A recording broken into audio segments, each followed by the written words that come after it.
Hey everybody, welcome back to Queen's Room Podcast.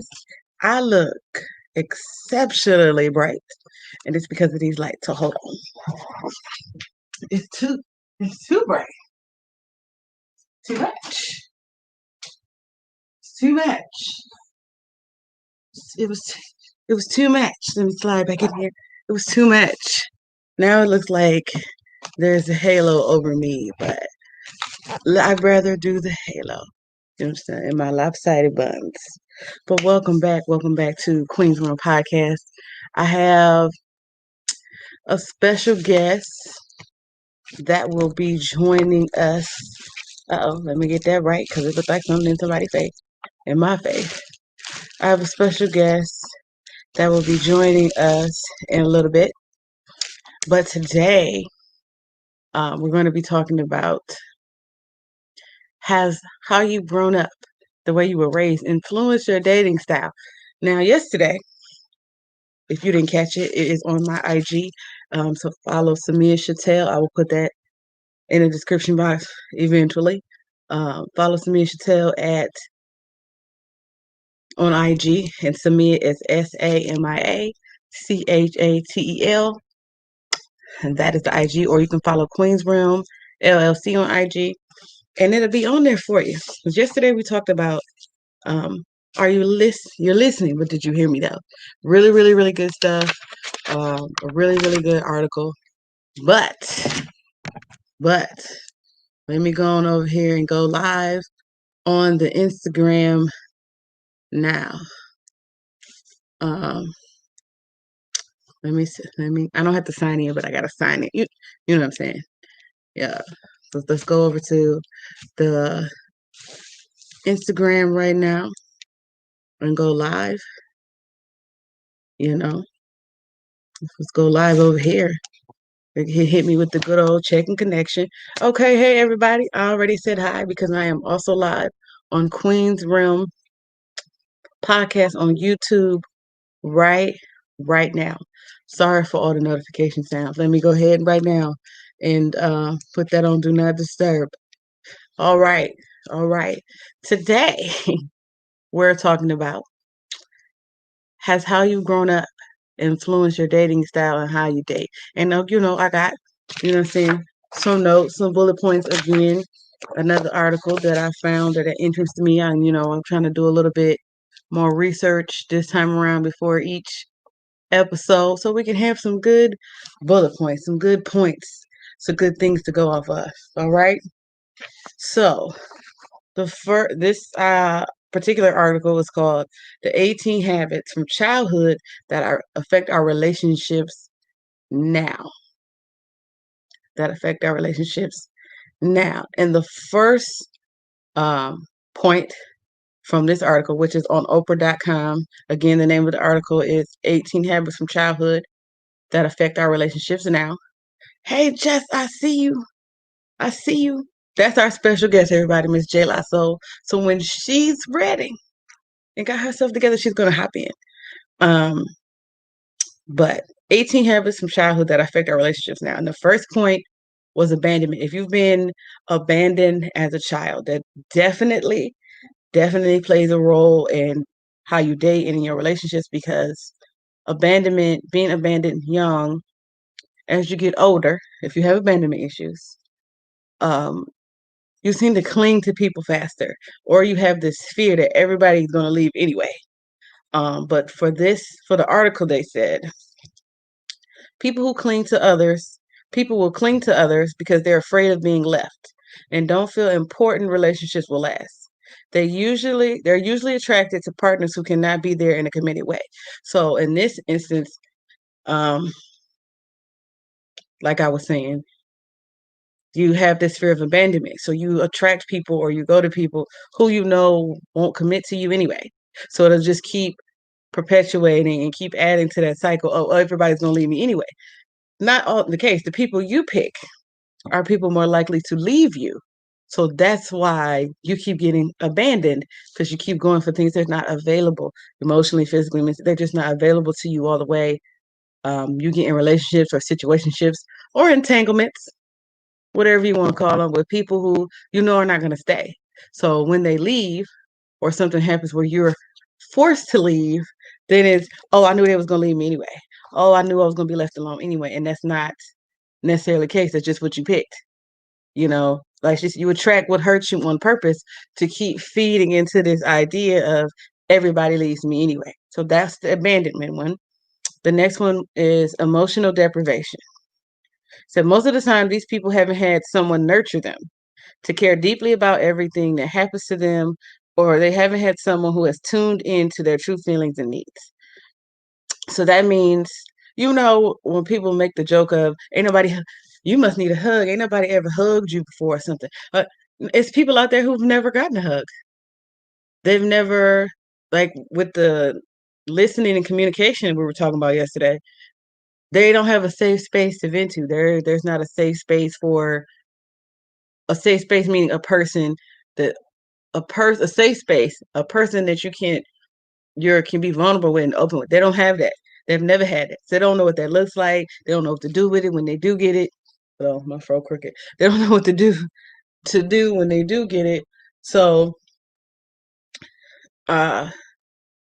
they don't know what it looks like when somebody's actually doing, and they don't know how to do it in return. They've been emotionally deprived. So they're, in a sense, emotionally stunted. And I think everybody has some bit of deprivation. Excuse me, we're gonna do real things and adjust the bra. I'm sorry.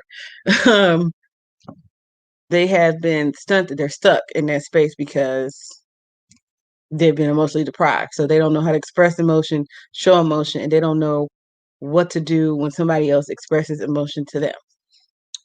The next habit from childhood that can affect your relationship now is entitlement. Entitlement. And for this, they said, those who hate to be constrained or kept from doing what they want or feel that they shouldn't have to follow the normal rules and conventions other people do. Fancy way of saying they were spoiled. They got everything they want all the time, so they feel entitled to everything. Entitled is very self-explanatory as far as I'm concerned for this, because there's a lot of people out here who feel like everybody deserves whatever they think they deserve and can have standards and things like that. My point is that just because you were spoiled growing up, that don't mean you're going to get with somebody in relationship with friends, lovers, whatever, and they're just going to give you whatever. They're just going to do whatever you want to do because you want it. That's not how life works. That's not real. It's delusional. Okay. You ain't entitled to nothing. Now you have rights as a basic human rights as a human being, all that. But once you get in a relationship with somebody, you're not entitled to anything, especially if y'all not even married. What you entitled to? What you entitled? Carry on. You ain't entitled to nothing. The next point was defectiveness. So already we've done abandonment, emotional deprivation, entitlement, and now we're on defectiveness. So people who think they're unworthy of love, attention, and respect of others, and believe that no matter how hard they try, they won't be able to get a significant partner to respect them or feel they are worthwhile. So this is stemming from feeling like you were defective as a child, or feeling like nothing you do is ever good enough, or if you was taught or shown or bullied or made to think that something was wrong with you as you are, that you're never enough. And that does translate into when you in relationships, you get in relationships with people and you don't trust the feelings that they have for you. Because again, it's something you've never felt or experienced before. So you just feel like, oh, something's wrong with me. They can't love me all the way because I don't love me all the way. I'm not worth this. I'm not worth it. So those people usually end up in, situations where they are getting way less than they deserve. They're getting abused and used. And like J. La Soul said in the IG Live, you attract what hurts you. And it's you don't do it on purpose, but it happens. It happens. The next topic, not topic or point, is subjugation. So again, we've had this article is called The 18 Habits from Childhood That Affect Our Relationships Now. It is on Oprah.com, and I'm just sharing some bullet points with you, not the whole article, just the bullet points. And so far, we have done abandonment, emotional deprivation, entitlement, and defectiveness. Next one is subjugation. In relationships, these people let the other person have the upper hand and worry a lot about pleasing other people so they won't be rejected. So I know about that. Subjugation is basically like the people pleasing. I'm going to do whatever I can so they don't leave me. Let me not even conform, because I feel like with conform that means it can mean compromise, but I mean like you change who you are as a person. You change everything because you don't want anything to separate you from this person. You want to be good enough for this person, because I think for this list you can't have the defectiveness, and I think defectiveness, emotional deprivation, and abandonment going with the subjugation, because those are all things that deal with your self-worth, how you view yourself, and how you view yourself projects out onto others. So it does change how they view you based on how you view yourself. Um, Letting people have the upper hand so you run away from all the conflict. Good conflict, bad conflict. You don't want none of it. So you just put your head down and just do whatever you're told. And I think when people say submissive, that's what they think a lot of the time. Not that I'm talking about they control. I can see somebody suffering with the subjugation thing being abused or being in domestic violence situations, because I just whatever you want me to do, whatever you want me to do, I'll do. Whatever you want me to say, I'll say. And whatever you want to do type of person. And that doesn't always work in a relationship, because I don't know about y'all, but I want to be in a relationship with somebody who has their own ideas, their own thought processes. I don't want to be with somebody who just goes with everything I say, because I might not be, I'm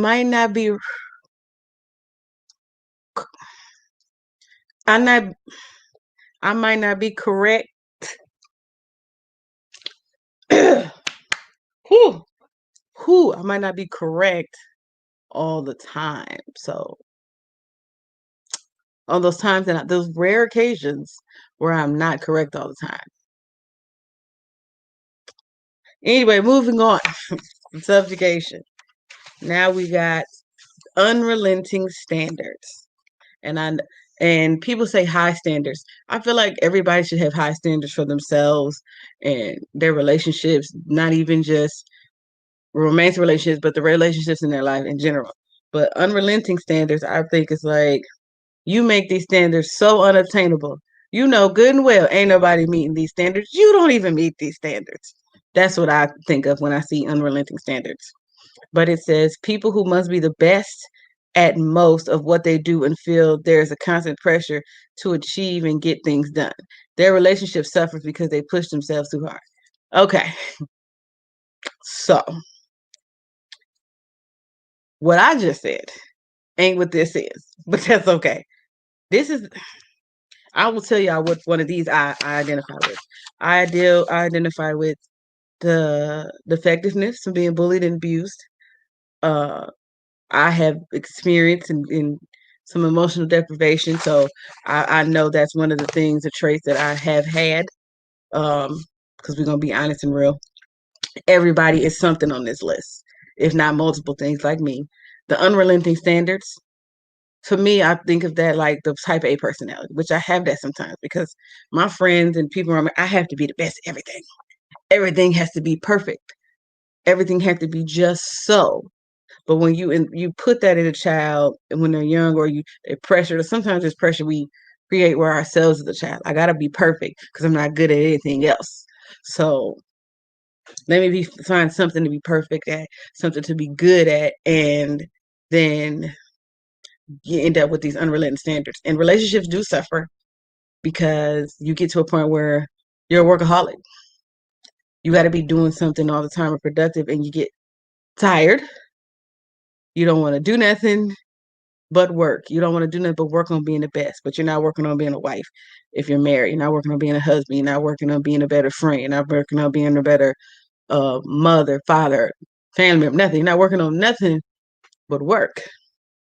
So I get that unrelenting standards. Um, the next one is mistrust and abuse. Those who feel that they cannot let their guard down in the presence of other people, or else that person will intentionally hurt them. If someone acts nicely towards them, they assume that he or she must be after something. And I could identify with that too. It's different types of abuse. There's mental, emotional, physical, all of them, spiritual, even spiritual abuse. All of them can make you feel like I'm not letting my guard down for nobody. I don't trust nobody. Hold on. I think I see it. I see it. My computer is still going, is still making these notifications go off. There she is. She's live on the IG with us. There's J Lasso. There's J Lasso. Hello. Can you do the other one on the computer, or you can only do one live at a time? Because I got the phone. For some reason, on the laptop, it's not giving me the option to do so. Where are you seeing that? The link I sent you is to the other live. Oh, yeah, you need to click that. Don't mind her, y'all. We gonna figure this out. The link is to the other live for the YouTube live. All right. She gonna say something about your business. That's gonna be my theme song in a minute if we wouldn't get sued for the melody. It saved my life. So I try to tell people. Listen, all you just mind my business, drink my water, and sometimes wine. Stella Rosa, any flavor. Preferably black or blueberry, but any flavor will do. Any flavor will do. That way. So let me go over here and tell these folks I'm live. You can't keep messaging me. Can't keep messaging me. You're making my notification sound go off. But hey, Tay, I see you in there, cousin there. Hold on, Afro tag. Right. That's it. Okay, we're good to go. Let me put in my name. But you did hit a few good points. So far. Okay. All right, and I needed you. You did touch upon a few good points where in some cases where people may not feel like they are good enough to someone else, so they stick with what highlights I don't want to say the bad parts about them, but on the weaknesses that could be, that can turn into strengths. Right. As far as doing nice things for someone and the other person assuming that automatically they want something in return. Sometimes some of the most beautiful people who tend to give a lot are the same people who have hurt a lot. Right, because for that one, they were saying that's the people who, wait, say what you said again, because that's one of the book. This is just off the article. What you said? What you said? I was saying sometimes some of the people who give a lot, who are very nice and just genuine, same people who have been hurt a lot as well. Mm-hmm. Right. So, if anything, what I could say, you're gonna have to turn your phone or your computer down. No, my computer's on mute. Oh, so it's the phone. It's okay. You lying. No, it's the echo. Did you mute me? No, I didn't mute you. I just turned it down. You need to turn your computer down. That's what I'm saying. My computer's on mute. So mute your computer as well. Oh, I can hear you. So we go, yeah.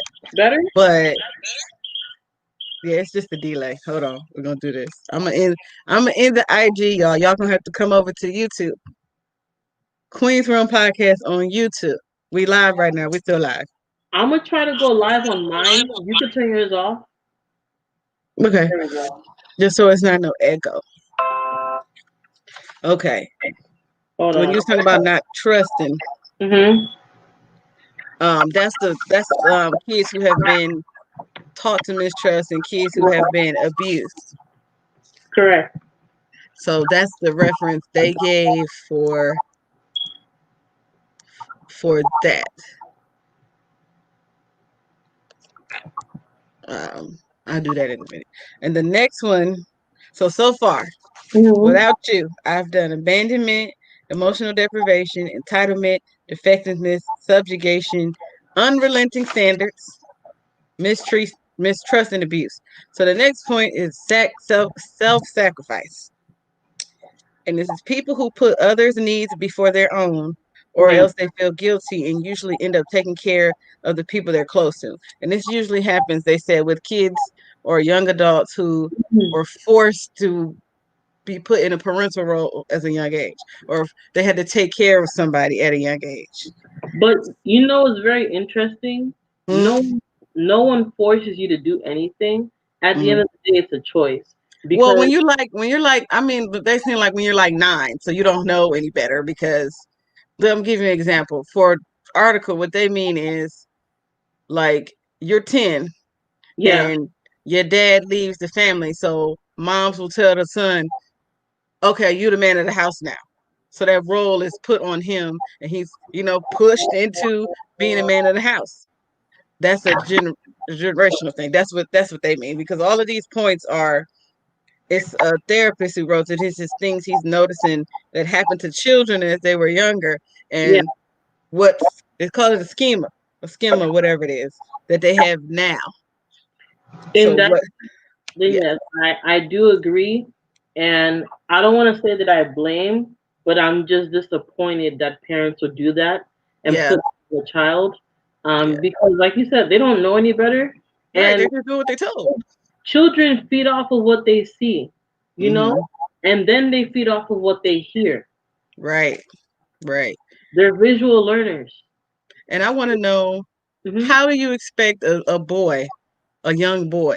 Because I think it happens more with young men. To how do you tell him you the man of the house now? Where is if his model for a man is gone? How is he the man of the house? He don't know how to do that. So you got a woman telling a young boy how to be the man of the house. The man You're of the house ain't there. That's one of the children, ma'am. That's one of the babies. That's one right. of the babies, ma'am. Don't do that. Don't do that. And I feel like it's a generational thing for black families too. That the oldest child all of a sudden is the other. This becomes like the wife or the husband. Now you got to take care. You know, as siblings, you take care of each other, but that child is still a child too. You take their whole childhood away by making them be the wife or the woman or the man in the house now. No, they need to be one of the children like the other children. I'm a living testament to that too. Hmm. Um, and it's to this day, I still struggle. It's not as bad from before. Hmm.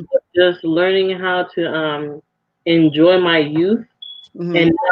and not mentally agree that I have like a 60-year-old body that I'm in. She Because said a 6 year no, body. no, but for real, let's be honest. Hmm. Your parents assign you a responsibility to be an adult, even when you're still a preteen and you're still getting to understand yourself and enjoy of what it is called life. So in my case, Right. I didn't always go to parties when I was growing up. I was learning how to become a woman per se, right? Hmm. Hmm. And some of the things that others may take for granted, I long for. So, for Right. example, I know it's gonna sound very cheesy and very simple, but I have yet to ever go roller skating, and I always was fascinated by it. You know, I've is your been handful of times. Just a but handful because I wasn't allowed out the house often. So just a handful. I don't know how to.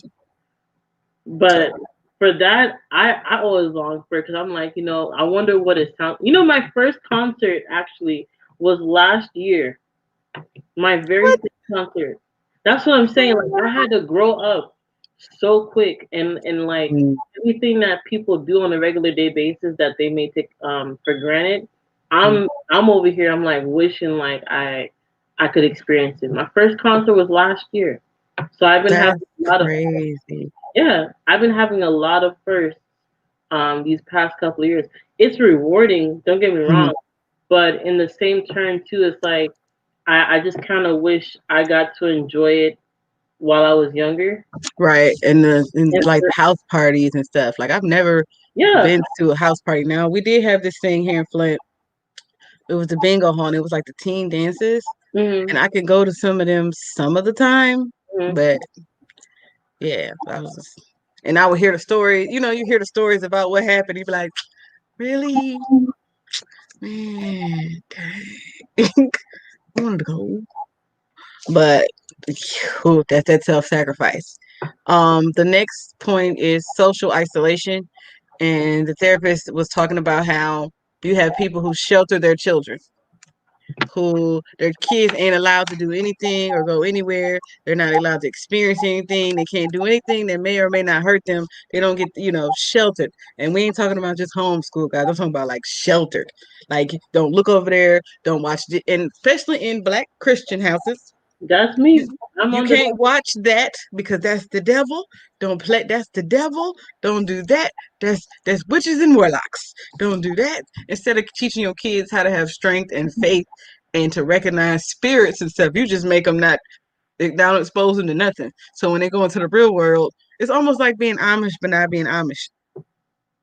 And for that, they said these individuals usually grow up thinking that they don't. Usually grow up and don't think that they can relate well to other people and or feel that they don't fit in any sort of group. You're a weirdo. You're a weirdo if you haven't experienced what the other people experience. You're weird because you're this old and you don't know how to do that. You ain't never seen this movie? you teach No. you teach your children how to fear the world before they get a chance to experience it. Hmm. It's unfortunate when a lot of parents hide from that. For example, because I'm a living testament. Hmm. I remember when Harry Potter came out. Hmm. Okay, that used to be my movie. Like in the Haitian American family, they would Hmm. take it as witchcraft because you see Yeah. the wand waving, you see Yeah. them doing these random spells, you see people changing from one thing to another, you see Hmm. speaking in a different language other than English, Right. and Because it's, parcel tongue. Don't mind me. I like Harry Potter too. yeah, Anyway, but if I was in the house, it'd be Slytherin. Anyway, oh my god, but sorry, nerd moment. in those instances though, when you start teaching your kids that at a very young age, you Mm, make them fear everything. yeah.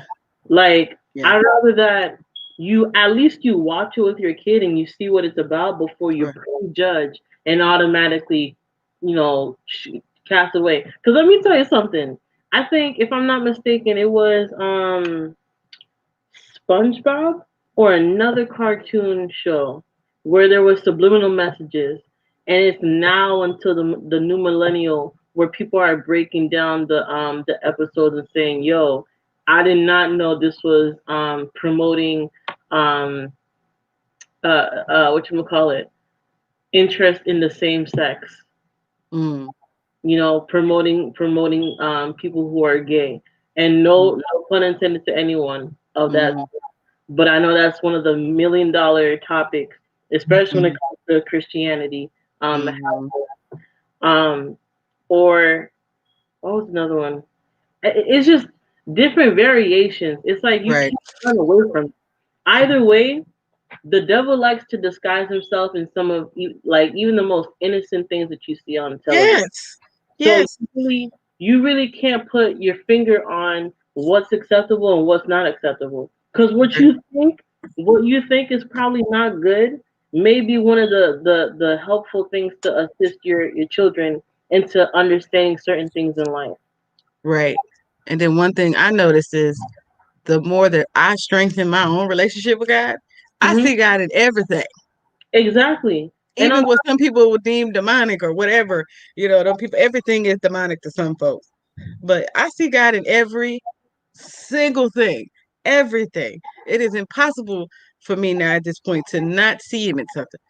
because let Sorry me tell you if something. y'all hear barking. I have spoiled four-legged freaks at my house. Because let me tell you something. Even in the movie Avengers, Hmm. There was a lot of biblical Yes. Yes, correlation, it was. especially if you're a person that is connected with God, or even if you're embarking that new relationship with Him, you Hmm. will see God for yourself and say, you know what? I want to get to know Him for me, for myself, for my personal gain. But Right. thank you, Lord, for providing me this visual of of what really happened back in the day, Right. because we're honestly reliving history every decade, every century. Yes. It's just modified. Yes. You know, they didn't Yes. have as much resources available to them. Right. Now we do. They Right. didn't have that many words to utilize. Now we over here creating words and adding them to the dictionary. Come on, creating words. So there's Words no, ain't even supposed to be words. yeah. So It's a there's whole no, sermon in itself. But go ahead. exactly. So there's no reason you shouldn't. I'm not saying everything that is on social media should be Mhm. shunned away from kids. I'm just saying think twice about how you conduct yourself, Mhm. and you advertise to your child what is safe and what is unsafe. Right. And keeping them away from everything don't fix anything. No, because you build the curiosity for them, and Right. then Now when they want to now they want to go against the grain, and the stricter you are, the more they buck. The more you pull that grain, the more they buck. And some are gonna kick somebody. hmm Listen, we ain't gonna go there. Let's go on to the next point. That was social isolation. The next point um, that they spoke about was where you don't allow your child to do anything on their own. Everything has to be with you. You have to do everything for them. So they said this often creates the point is dependency. These people often feel helpless or aren't capable of making a decision without the aid of another person. I need to step I in. know some people like this. I know some people like this. Listen, I don't. I definitely need to step in on this. Dependency Yeah, is my head hurt. crazy, and it is very painful because Mm-hmm. you cannot tell me a child that is 12 years old in the country of Jamaica, for example, knows how to clean, cook, knows proper etiquette, and knows how to conduct themselves, and Mm-hmm. does not really need an adult to supervise them, versus an American that is living under their parents' roof. Some They don't some know what, Americans, because listen here, I was cooking full Thanksgiving dinner at 12. I'm just saying, let's just say some of them, but some my of them but doing my whole laundry. Listen, hey, no, but my whole thing is though, like, you know, an American that lives with their parents, mm-hmm, you don't know what a bill is, you don't know how to spell the word bill, and you don't know how to pay for a bill, and you mm-hmm, don't know proper organization skills because you're so used to people doing things for for you. you. Mm-hmm, It's very hard for you to wing yourself out of it. You can't even really blame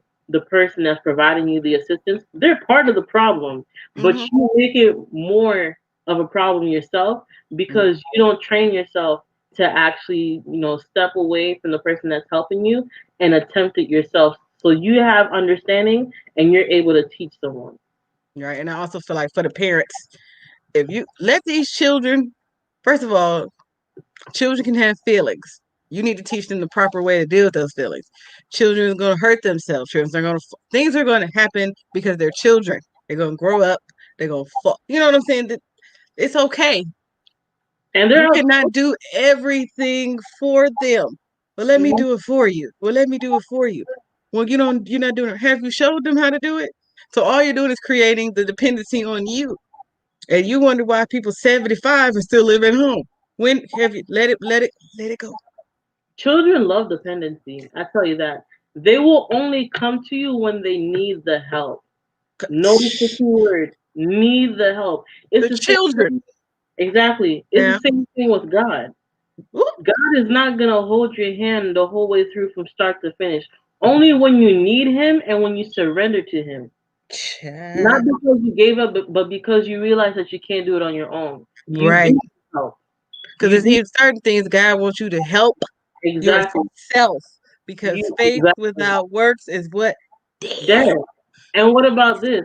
How Dead. are you, I'm gonna take it up a notch. How are you supposed to be someone's helpmate if you can't help yourself? Come on, somebody. It's the oil. Come on. Come on. Somebody say something nice. Talk to me nice. Talk to me nice. That's what I'm it serious. is. How can Mm-hmm. you be someone's helpmate when you can't help yourself? Because let me tell you something. Even it's like a domino effect. It's crazy how God designed each and every one of us. Mm-hmm. I always think about the 1-2-1 rule, right? Mm-hmm. I'm gonna break it down real quick because I ain't gonna be preaching the whole night, and I do No, because we got several points to get through. That's why I gave her a disclaimer before. This how much all time we got. This the points we going through. We staying on topic today. I'm done. But I'm Go gonna ahead. keep it short and simple. The 1-2-1 rule simply is as you are in your singleness, these are the moments and times where God is preparing you to be someone's helpmate. Mm-hmm. Because when you guys do become one, when the two become one, you guys will be operating and helping one another. You guys should be filling the other person's hand. It shouldn't Mm-hmm. be where no one is lacking. Because let me tell you something, as you guys do grow old in age and wisdom, one of you guys is going to leave the earth before the other one does. That's right. You're going to be left alone. So all Yes. of these things that you do learn from each other and through God, you have to be able to carry it on yourself before it's your time to go home as well. So Right. that's the 1-2-1 rule. Right. Okay. Moving on from dependence. That was the point. Dependence, people. That was Hmm. dependence. So the last 5 points were dependence, social isolation, Hmm. self-sacrifice, mistrust and abuse, and unrelenting standards. And again, the name of this article is 18 Habits from Childhood That Affect Our Relationships Now. And this is on Oprah.com. The next point is vulnerability to harm or illness. So this comes from being in a household where every little thing that was wrong with you was treated like an episode of ER or House, like it was grave. You were going to die right now at this very moment. Hmm. All the little things were made into big things. So they Hmm. said these children become hypochondriacs and or are consistently fear that they will be involved in a catastrophe like an airplane crash or hurricane. Mind So over. you create the you create that anxiety in your children because again that goes with the social isolation. I believe to me that I would tie them together because now they're scared of everything, Yeah, everything. but at the end of the day, that's mind over matter. You could change that. That's You not a judge. could, you could, but I'm a living testimony of, and I think even Pastor is an example of, if you're scared of something and Hmm. the child grows up seeing your reaction to that, they think, okay, that's how you act when you see that. So you But have created a fear and anxiety in that child about something, and now they just have it. a learned behavior. It's a learned behavior, the nature versus nurture, because they still have your genes. Now they're watching you. Now you skip, and you're like, why you being so dramatic? I'm being dramatic when I see a spider, but everybody in my family scared of spiders. I had a whole video I made for my friends today. No lie. Right hand to God. This is my right hand. I'm driving and I see something go like this, the corner of my eye on my passenger seat. I'm tripping because I don't see nothing for real. I'm driving. I can't really look over here anyway. Okay. And then I look over again. It's a whole spider now. A whole eight-legged spawn of Satan Well, how many building supposed to have? building a web. You understand me? On my passenger seat, from the passenger seat to the mirror to the window, inside of my car. I am on the highway going 82. Don't judge me. The speed limit here is 70. Thank you very much. And I drive in the fast lane. He building a home. You understand me? In my car. I'm trying to drive. That created some anxiety for me, okay? Because everybody I know is scared of spiders. My daddy's scared of spiders. My mama's scared of spiders. Every time she see a bug, she got to make spray the whole house with black flag or whatever the hell it's called. Everything getting sanitized over a bug. I don't like bugs. Still, today at work, see, because the devil tried me twice. Oh my god. It was a bug on my envelope. I'm in the middle of talking to a customer. I turn the speaker off and I run to the back. I said, "Somebody get it." I'm all you see from the back is a finger like this. Somebody get it. Like what? Somebody get it. There's a spider on my envelope. I gotta touch this. Somebody get no. Mm-mm. So that is a learned fear. And logically, I know I'm bigger than this spider. I'm probably smarter than the spider. I can kill it. And if I can kill it with my hand. My coworker picks them up with her hand and kills them. I don't want that type of hand. But anyway, that was like a learned fear. Like I shouldn't be, but I'm not scared of snakes. I'm not scared of lizards. I will go hold that stuff. I go over my friend's house and ask her to hold the snakes. But I No. never saw no adverse reaction to a snake. I've heard people say they don't like them, but I've never seen the big hullabaloo, whatever you want to call it, the New big to term. do over a reptile. Because I remember holding them at a young age, so that was okay. But these spiders, nah, fam, nah. And if you become focused on a certain thing, kids notice your focus. So they either get real turned off, because they can go one or two ways. They can get that anxious, that anxiety about a thing that you have, Mm, or they can go far left and be like, I'm not worried about none of the stuff you was worried about because she was always worried about it. So I don't agree with that one all the way. Because I mm, feel like you said, that's kind of like a mind over matter thing. mm, But it mm. all depends on how the fear or anxiety was brought to you. Right. That's how I feel on it. Because some other stuff, I'm like, listen, you old enough to know now. Like, I'm scared of clowns. Nobody taught me that. I taught myself that. They're creepy things. You understand me? Why you got to paint a smile on your face? I don't know. That's a fear that I learned on my own. I didn't see that one. But that's a mind over matter thing. I'm not as scared as I was of them. Don't bring one around me. But so we're gonna move on. I like this word that I'm about to use. And when I saw it for the first time, I said I gotta write that in my beautiful words Pinterest because I have a Pinterest dedicated to beautiful words. Yes, I do, people. Okay. And okay. This word is enmeshment.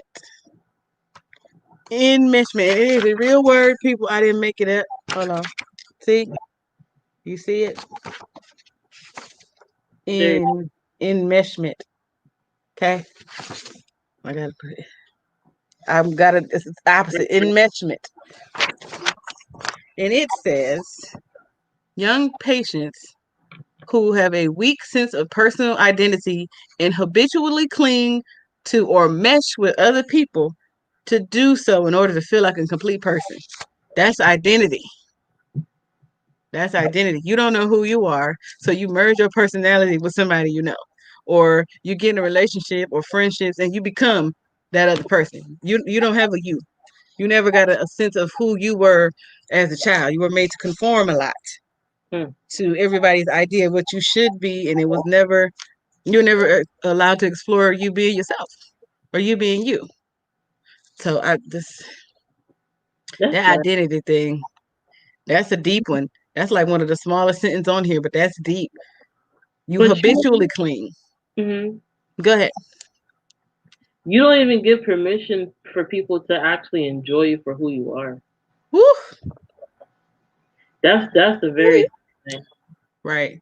Right. Because you so caught up on becoming like the person that you're so infatuated with, you have no idea if the person longs to have what you have, which Right. is a ground peace of mind because they're not always hot and bothered with everyone around.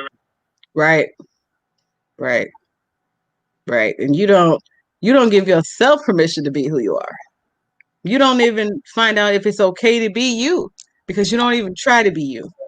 You You don't don't try even know to what be you have as a treasure. You don't even know what you have. You don't even know what your worth is. You don't know who you are. You don't know who you are. You're not gonna work because you don't know who you are, and you Yeah. ain't tried to. You ain't even tried to be you. You don't even know what being you means. Yo, let me tell you something real quick. Hmm. I did not realize how cool I was until like these past couple of years. Come on, trying to know how cool I was. Come on, somebody. You want to know why? I was so caught up, and I could kind of admit this. I was so caught up in just trying to fit in. Mm-hmm. Not with somebody, but just trying to fit in, period. And I'm Mm-hmm. like, I never understood why I always stuck out. Mm. And people think that when you stick out, that means that you're weird or you're just, a typical outcast and you have no placement in anywhere. But it's like I think about how a box is. Everything is closed off. I always like to step outside the box because Right. not a lot of people are thinking about it. And Mm-hmm. if you're used to being comfortable, comfortable is always what you're going to attract. So so for your business, your career, whatever you want to call it, if you're used to comfortable lifestyle, you're gonna get comfortable life. Mm. Period. Comfortable and complacent. Yeah, comfortable and complacent. And you're Not always content. you're never Not gonna be content. Complacent. you're never gonna be satisfied. But once you actually take the time to get to know you for yourself and actually love yourself, you will be surprised with who and what you attract to, Mm. including Yeah. blessings. Yeah. Whoo, child. The next one. It's a big word a lot of people are scared of. You ready? This one is if anybody's just joining us right now, this is me and Miss J Lasso, Queen's Room, Miss J Lasso. And today's topic is has how you raised how you were raised in your childhood, how that affects your dating life and relationships right now. And we're referencing this article I found on Oprah.com. The name of the article is 18 Habits from Childhood That Affect Our Relationships Now. We just went over enmeshment, which is basically you molding yourself to another person's personality. You don't have your own identity or sense of self. Mm. The next one, though, the next point is failure. And as someone who believes they will never succeed or that they're not as bright or as talented as the people around them. Woo! Woo! And then all I feel like boils down to what what definition of success were you shown growing up? What definition of success were you shown, taught, what was talked about? Was having a Don't lot of money deemed successful? Was having the most girls or the most guys, was that deemed successful to you? Like, what is your definition of success? I just don't got back. So, don't laugh at me, mm-hmm, but this is typical in the Haitian American family. mm-hmm, Their definition of success was finishing school mm-hmm, and finding a career in the medical field. Right? That's mm-hmm, what I did. I finished school and I tried to find a career in the medical field. So I went off to study doing sports and exercise science. Sorry. mm-hmm, And in the process of me going through school, because I was almost close. And no, this is not to promote to quit school or anything like that, but to know your purpose and to know your worth and to understand where you are in your life. mm-hmm, School, I will never take that away from anybody. However, in the process of me completing my studies, I was putting what I was assigned to do in this life as a back burner. Or mm-hmm, and I put what my parents wanted me to complete, what they lacked or what they could not complete in their lifestyle onto me. Is basically your parents living your life through you, mm-hmm. right? And Yes. I realized that you know what, as much as school is nice and everything, and it's very rewarding to attain more knowledge so that you could use it for whatever endeavors you may have for the future. This at this moment in time, this career is not cutting out for me because I Mm-hmm, prefer to do music. I prefer to bless people. Even when I was working in hospitals and rehab centers, even for like Christmas, I would be with my choir, um, just singing to each and every patient in their room. And then I like nights before I would buy like a lot of cards and mm-hmm, write like special prayers in each one. So that Mm, way, when we go to each room, we could bless them, we could, pray with them and sing with them, whatever that they wanted us to do, we were mm, there for it. And I saw right, my calling, but I still kept running away from it because I was like, right. it's not gonna do anything. It's there's no use in it. But after you really take the time to really speak to God about it, you Mm. realize that you are not responsible for living um, unexecuted dreams by your parents. Woo, come on, somebody. Come, You're, somebody. Come on, you're somebody. not, yeah, you're not responsible for it. You do have a say in what you want to do, and For if the rest you of your life. Yeah, exactly, as long yeah. as you're committed to it and you finish, because that was another thing too. I 'Cause- couldn't finish anything okay. because it wasn't something that I wanted in its whole entirety. But music is something that I do want, so I do plan on finishing it. So find something that you really can gravitate to and commit as well. Right, because you don't want to be the partner. I mean, people find themselves and find what they want to do in their purpose at any point in life. But when you're trying to get into a relationship, I'm looking for somebody who has an idea. You just got to have an idea of what your purpose is already. Hmm. What you feel like you're put on earth to do. And while you was talking, I wrote down a note. I said, parents set up their kids for failure by trying to live their dreams through them. This is You can have a dream for your family, but Hmm. my dream is not my family's. And, I plan to bless my family through my dream and through my purpose, not through and, what you wanted me to do. And I would and say college is not for everybody. I was a straight A student, type A personality, got to do everything perfect. Like we talked about, that was the first point. And I remember 2015, I quit school on the dean's list. I had just got the award, just had the award ceremony. I was tired. I had two jobs. I was going to school. I'm tired. I don't give a damn about this school stuff no more. Yeah, this job or whatever will make a lot of money. Yeah, I don't care because I'm tired. I don't even like this. I don't have no peace. I'm tired all around. I'm tired. No, I don't want it. I don't care. I don't care. I don't care. I don't care. I had one semester left. I don't care. Ain't going back. I don't like school. It ain't for me. And I want parents to stop when a child tells you their dream. One of the things you don't need to say to them is, well, I hope you make a lot of money at that. I hope that'll be productive for you. can I Don't, yeah, go ahead. to add on to that? People who laugh at your dreams know that it can be successful, but they Mhm. use that to intimidate you. Yeah, because they don't have any idea of how to do your dream because they're not you. Your dream and your purpose is set before you even get here. They had their own. So because they didn't do anything with their dream or their purpose or their life, they want to try to dictate how you live yours. I know you want your children to have some sort of stability. I know. Like I don't believe in being a starving artist. By that means I'm gonna work and support my dream with my money, but I'm gonna make sure I have a roof and something to eat at the same time. I do almost anything for my dream, but I'm not going to. Why should I be starved? First of all, my God says my burden is light.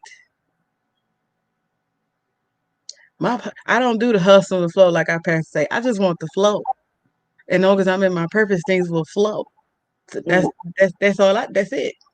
Now things But are going to be hard, but hmm I'm not about to struggle. So that's the difference. Things can be hard. It's not a struggle though. Okay, I'm not. And I want people. What I was saying before was, don't just present the money side to your kids. Oh, will your dream make money? Will your dream do?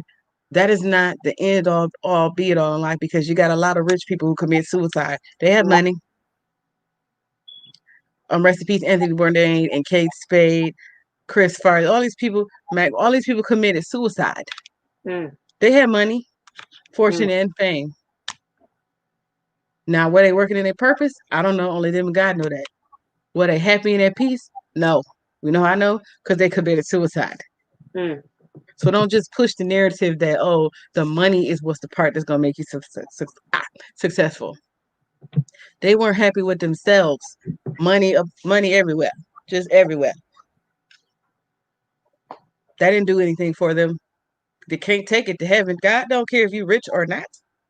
So anyway, the next point, and I think we're going to wrap it up in a little bit, um, and we can do a part two because it's a lot of these. It was 18 of them, and I did my best to try to get through 18 in an hour. So the last one, the last two I'll do.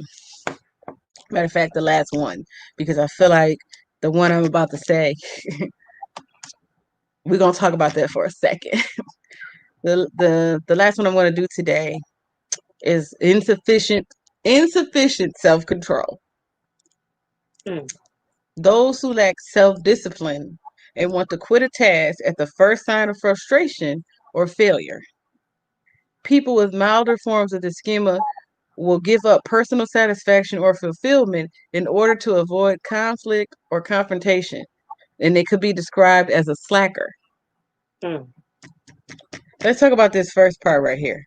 Those who lack self discipline and want to quit a task at the first sign of frustration or failure. You will never be successful. At anything. I remember going to the I think it's the premium outlet, and I'm in the Nike store, and I turn to my right, and I see a big plaque on the wall, and I wish I remember the basketball player. I want to say it's Michael Jordan or LeBron James, but it's somewhere along the lines of people thought success for me happened, you know, the first time around, but it took many failures to reach my first success.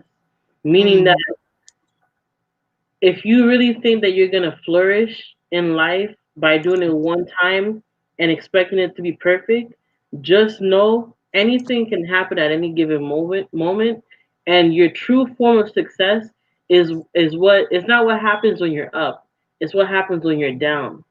Because if you know how to pick yourself up when something doesn't go your way, how are you going to recover? What alternative are you going to utilize in order to reach your goal? right, right. And I just wrote down a note while you were talking, and it says, "Ain't no." This is how I heard it in my head. I don't care what y'all say. God talked to me in Ebonics because He talks like how I talked in my head. Anyway, and I heard, "Ain't no lesson if there is no failure." Yeah. What are you learning? Because if everything goes your way all the time, all you know is everything goes your way all the time. That's a training. That ain't a lesson. You Mhm. trained yourself to believe, hey, everything goes my way all the time. Everything goes how I want it all the time. You didn't learn anything. You didn't learn that all you learned was 2 plus 2 equals 4. Mm. And the moment 2 plus 2 doesn't equal 4 and the math get messed up, you're confused, you're upset, you're frustrated. I don't want to do math anymore. But you need to learn that 1 plus 3 equals 4. Hell, sometimes 5 minus 1 equals 4. Sometimes stuff ain't added to get to where you go. Sometimes things are taking away for you to reach your goal. So And you can't sometimes less is more. come on. So you Why do can't. you need, yeah, sorry not to cut you off, but it's just like, why do you need everything to, let me give you a perfect example. Mm, I cannot stress this enough. A person who has money that has the capability to make their dreams work for them, mm, they spend all their time finding the reason why they cannot do anything to get to their career, right? But mhm. a homeless person who used to be successful and now lives on the road and only has like empty buckets that people use to paint their houses with, or broken hangers that people throw out of Sorry, their y'all. cars from driving, use Mm, it and create a whole different drum set, stand mhm, at a corner of a store and play mhm. the song exact, Yeah, okay? yeah, And they get yeah. noticed. But the thing that separates the person with money Mm, versus no money is that they never gave up. right. The incentive was never diminished. Come on, the incentive was never dimensioned. Come on, big words. I'm done. I'm And I done. like that sentence. So, insufficient self control, because often associate self control with self discipline. Mhm. I feel like people's self, you don't have no self control. It ain't even about control for real. It is really about the discipline because Yeah. you got to tame your flesh, and to tame your flesh, what do you need? Time. You need lessons. You need patience. You got to be pliable to the word and to other people that's trying to help you. So it's a Yeah. building up, and to get disciplined, it's a train. It's like training. That's the word I want to use. It's like training. You have to train yourself to like, okay, if this happened, I'm gonna be all right because I've trained up on this. It's not gonna knock me all the way down. I felt the punch. I got it. I got it. It just made that cheek, a little bit tougher. So if I do get smacked or punched again, I'm not over when it happens. It's just one hit. I can keep going. You gotta have that discipline to be like things are going to happen. Mhm. You know. Go ahead. Also, when it comes to self-discipline, Mhm. you know how to conduct yourself in a quiet room when you're trying to make big noise. Ooh, come, hold on. Let me. You know how I got it right there. Oh Where man. is it at? You know how to Conduct conduct, yourself conduct yourself when you are in a quiet room when trying. you are in Mhm. a quiet, not quite, Mhm. quiet room. Mhm. What Try, happened? trying Trying, to make big noise. trying that, trying to make big noise. And so y'all don't think it's a game. I wrote that down over here in this corner. I'm I done. wrote it. I wrote it down for conduct yourself. I wrote that down for real. That's a for real note. You see it? Let me model it for you. It's a Um, real note. I'm the child. reason, the reason When you why hear something good, you gotta write it down. the Go reason write it. the reason why I say that is because in some instances, when you think that you're top dog in certain things that you're just coming up in yourself, Uh-uh. and people have done this their whole entire life, but you stay trying to make yourself relevant to people, you Mm. lose the blessing and you create your own curse. Because instead of you humbling yourself and Mm. approaching the situation and the people accordingly, you take it upon yourself to make it seem like you already know what you're doing when you really don't. Right. In order Right. for you to be successful in life and to really know that you've grown and matured in having self discipline, you Mm. wouldn't be so quick to speak. Slow to speak, People, quick to learn. yeah, people who make a lot of noise are sometimes the people with the biggest low self esteem and people with no direction at all. Mm-hmm. You don't have And to make no noise. Let yeah, your let your purpose make the noise. exactly. And on top of that too, your work will speak for itself. You should never have to introduce yourself. Your presence should. Right. It wasn't, but that was me and you talking the other day. We was talking about how, it's different from sitting at the table to being the subject at the table. Bruh. I don't want to be the subject at the table. Okay? Okay. I don't. I want to be at the table. Hell, I would be the table before I want to be the subject at the table. Yeah. Because usually the subject at the table ain't nothing nobody want to talk about. It It's a ain't difference between it's the difference between being a part of a crew that making boss moves versus you being the person that has to be moved by the boss. woo. And I'm not talking about promotion. I'm I'm I'm talking about I a whole. don't think they heard you. I need you. Listen, y'all. I'm on two different cameras. Listen, y'all. I I can't. need her to repeat that. Say that one more again. Say it one more again. Say it one Oh, more again. Get your ears. Listen. Get your ears out. Listen. Listen to it. Say it one more again. it's the difference between making boss moves Uh and, huh. and being moved by the person who is the boss. Oh, you froze. You froze. That was the Lord because he wanted to do it a third time. Because third Oh, time, yes, the third. Say it again. Say it again. Say it the third time. Say what? I was saying it's a difference between a person making boss moves Uh huh. versus the person who is being moved by the boss. By the boss. See, the devil is busy because it keep freezing right there. Because they want you to Oh, to get that point. Get it in. Get it in again. First of all, let's just talk about these real quick. I'm sorry. I gotta plug the Black Queen. These nails done wonderfully by my girl Aisha Kalim, aka Kalima's Colors LLC. If you follow me, you should go in my follows and find her. Matter of fact, I'm gonna tag her in the comments on this live so you can see she be hooking me up, and I appreciate it. It ain't popping up. It's getting on my nerves. I'll put it. I will put it. I will tag it in here because she always get me all the way together. You know what I'm saying? Acrylic with the acrylic styles and acrylic paint. And she hooks me up. Black owned business. Black business women matter. Again, let me show the YouTube. Let me show the YouTube. I can't. Just show the YouTube. I'm just saying. I gotta support the Black Queen. If don't nobody else do it, I gotta do it. You know, I Absolutely. have to buy black everything over here. I Um, absolutely. but I, Definitely. I want to wrap this up Mhm. because we already went uh 20 minutes over time, but it's okay. 21 minutes to be exact. But it's okay. It's okay. We'll be back. I'll be back this week. I'm going to try to be more consistent for y'all, and we're gonna do a lot more episodes live. I think most of them are gonna be live from here on out. Again, subscribe to Queen's Realm podcast on YouTube. Follow Queen's Realm LLC on Instagram. Also follow me at Samia Chattel on Instagram, and again that is SAMIACHATEL. My government, okay, on Instagram to be able to watch the on Instagram live or the YouTube live.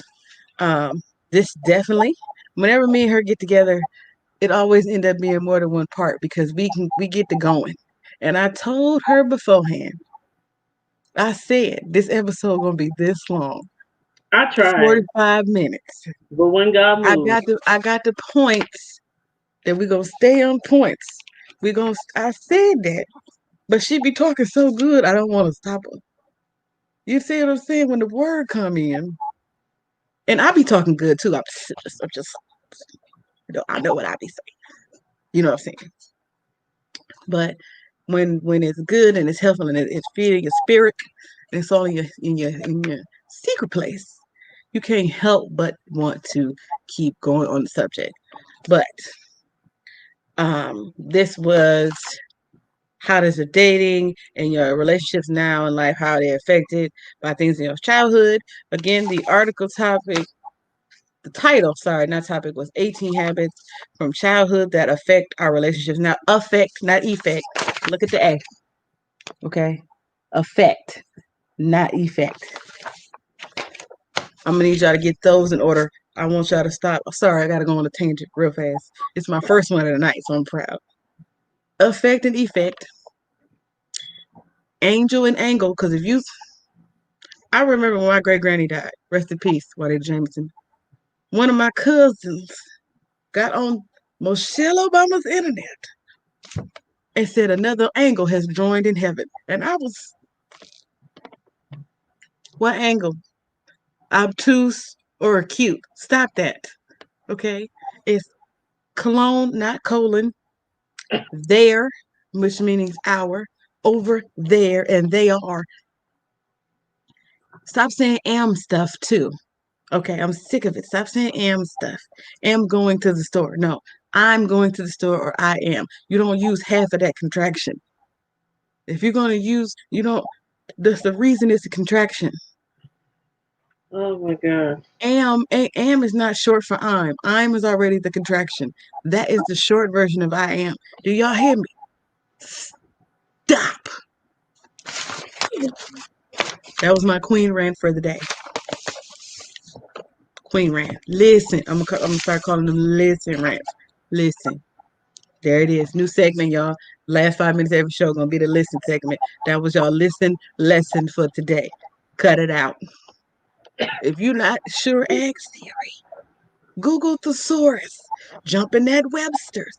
Hell, put it in Microsoft Word. It'll underline it for you if you think it's wrong. Even your phone will underline it for you now. Don't make my head hurt. Okay? Listen. Anyway, but 18 habits. 18 habits that can affect your childhood, that's from your childhood that can affect relationships now. We covered 15 of them. We got three left, four left. So we did good. But we'll be back with part two of this. We'll be back later this week with some more episodes, new topics, new guests. It's going to be a lot of panel discussions. So I hope y'all ready for that. This also is the first official episode of season 2 of the podcast. I was gonna have, um, you know, like a premiere, of season finale, but no, this is my show, and I just say this is the first episode of season 2. Who gonna Okay. check me, boo? Anyway, I thank my guests, Miss J. So we'll be back. She gonna be back a lot. She got a lot to say about everything. But that's not a dig. That's because how I am, and I don't have to carry like we was talking about in the episode yesterday. I don't have to carry this whole conversation on my back. The doctor just popped my back today, so it already hurt. I don't have to carry it too. He told me no heavy lifting today, and I ain't have to carry this. Amen. So God bless J La Soul. I thank y'all for tuning in, and we'll be back again. This is Queen's Room Podcast. I love y'all. Peace.